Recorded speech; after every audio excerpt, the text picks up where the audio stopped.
Hello and welcome back to Christian Weather Broadcasting. Today we're going to be discussing potential tropical cyclone 1 and disturbance number 2. But before we do that, repent and put your faith in Jesus because only He can save you from hell.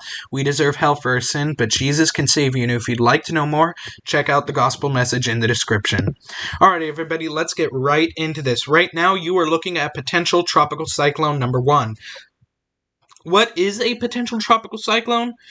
Well, it is a disturbance that could bring tropical storm or hurricane conditions to land within the next 48 hours. Luckily, with this system, it is not likely we'll see hurricane conditions out of it, but tropical storm conditions seem like it's going to happen because it is forecast to become a tropical storm. Right now, this thing is looking pretty disorganized. Center is right about here.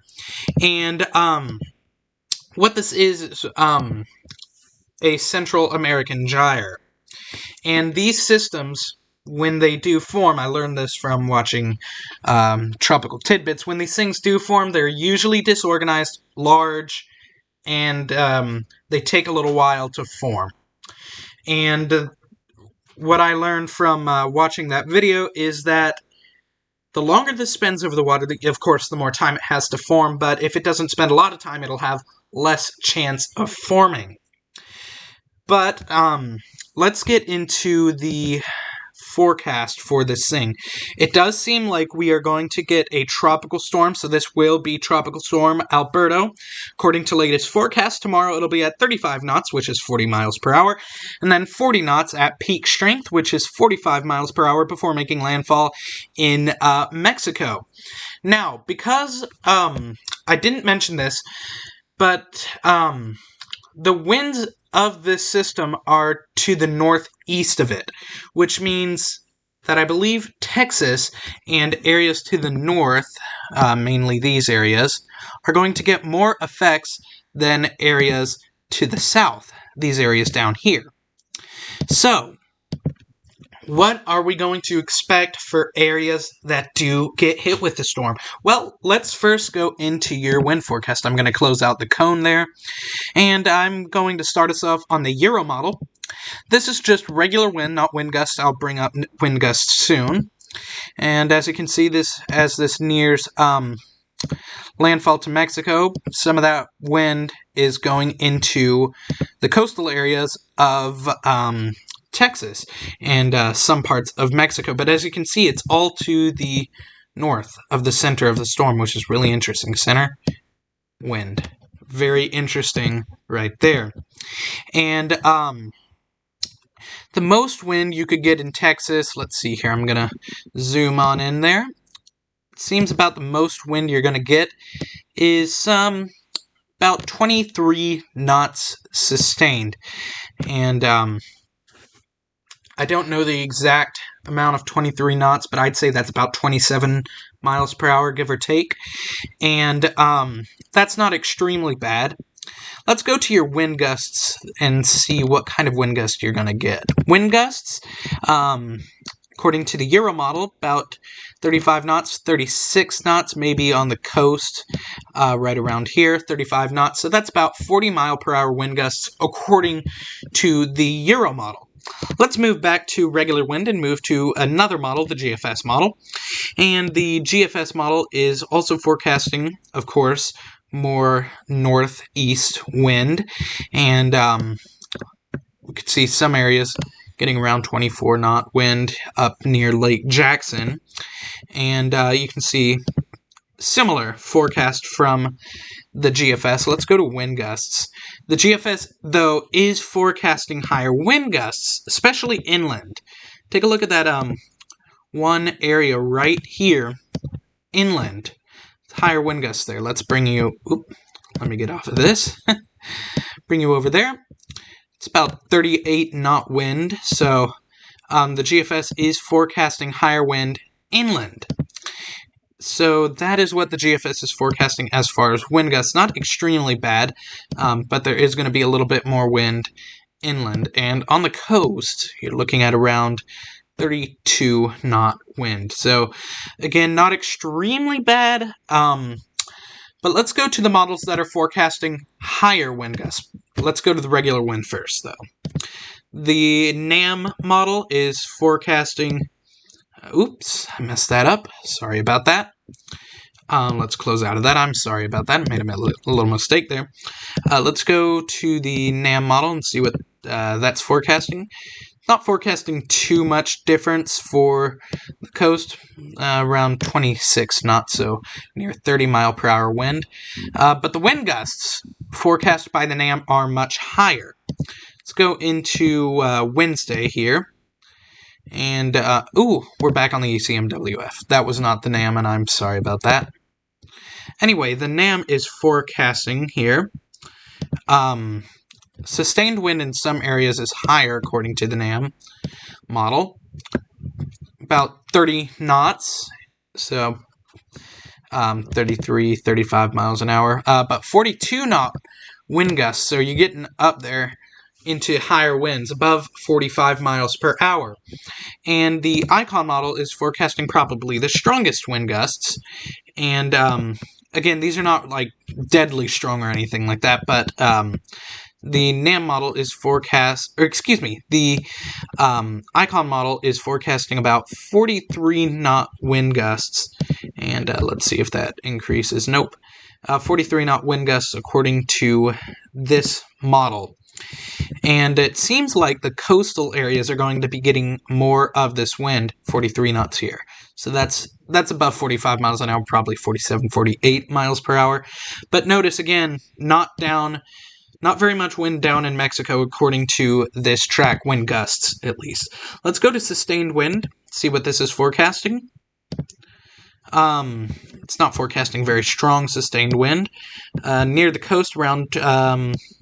see here, 29 knots, so that'd be about 33 probably miles per hour, I'm just guessing, give or take.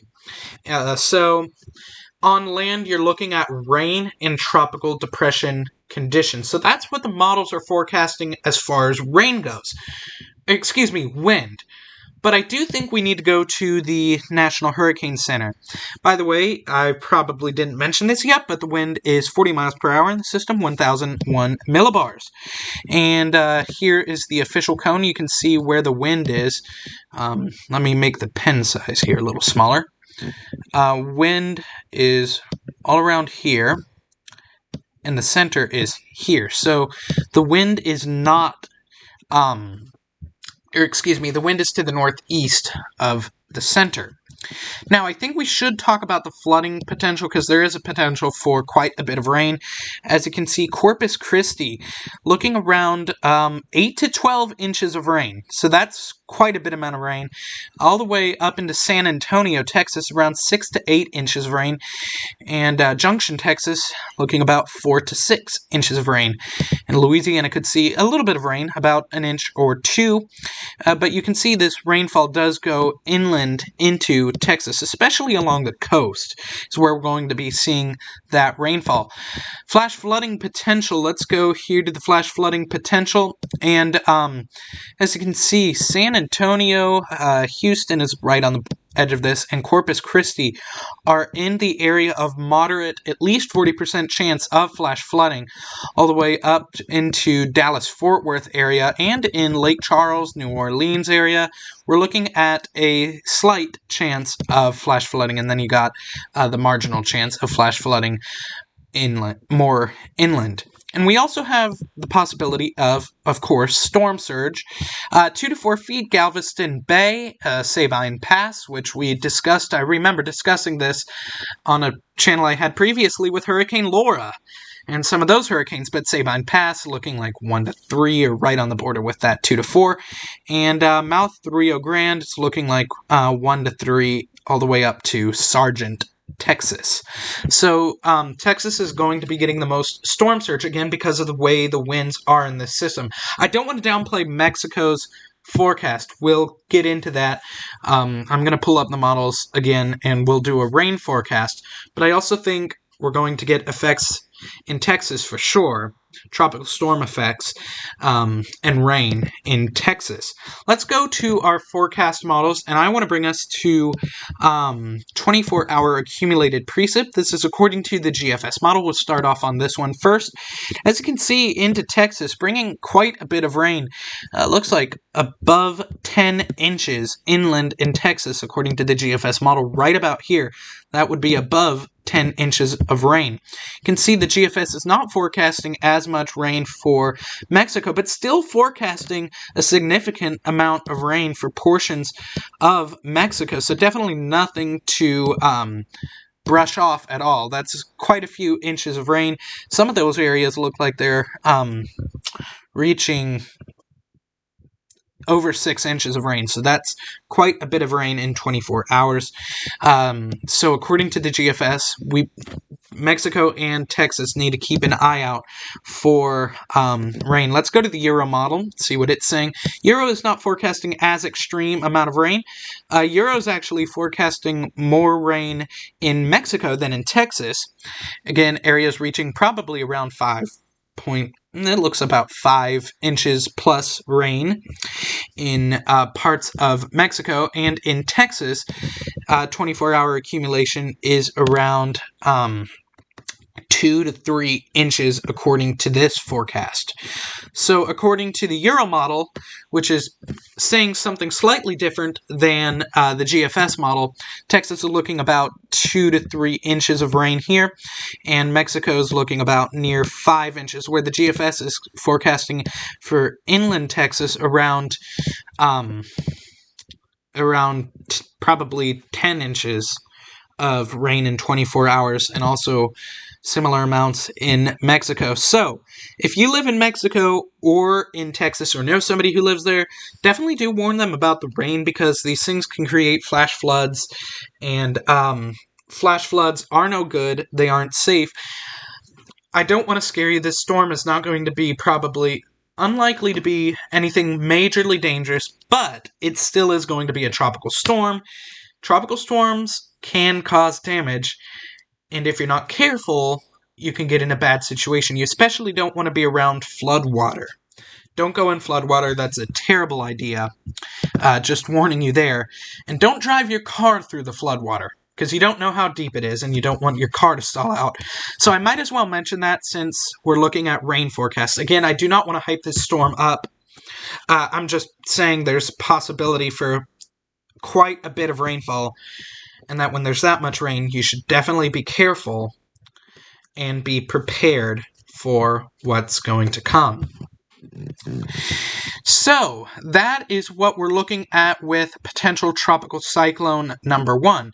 Let's go back to the National Hurricane Center and talk about disturbance number 2. Let's read what they have to say about this. An area of cloudiness and thunderstorms located several hundred miles east of the Bahamas is associated with a surface trough and upper-level area of low pressure. Environmental conditions could be conducive for some development of the system during the next few days while it moves westward or west-northwestward. The system is forecast to approach the coast of the southeast United States on Thursday or Friday. And I want to point out here that that this area where this thing could form has slightly shifted. We were looking at more of a Florida possibility of, I guess you could say, landfall, because it would bring rain and breezy conditions.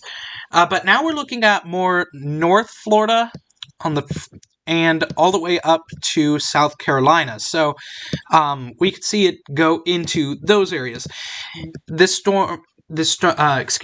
system does not seem like it will become a tropical storm or anything like that, but it will bring rain and breezy conditions, which would be good for North Florida if it goes that direction, because North Florida has been quite dry, so that would actually be good if it went to North Florida.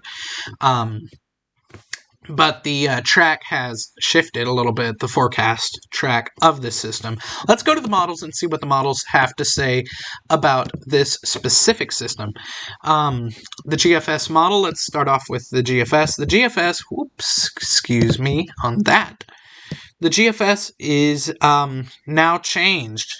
It was forecasting this thing to be a lot stronger, but now you can see right there, right about there, very weak, very small system, just bringing in some rain and, like I said, breezy conditions into the area that it's going to affect. GFS is bringing it to about the Florida-Georgia border. Let's go to the ECMWF, the Euro model. And the Euro model forecasting similar, not very much, and sadly not bringing as much rain into the North Florida area, since that area is dry. So that is what's going on in the Atlantic. Stay tuned for further updates. I think we'll get an update at 8 p.m., so if anything new that's worthwhile comes out, then I'll do an update. Thank you for watching. This has been Christian Weather Broadcasting.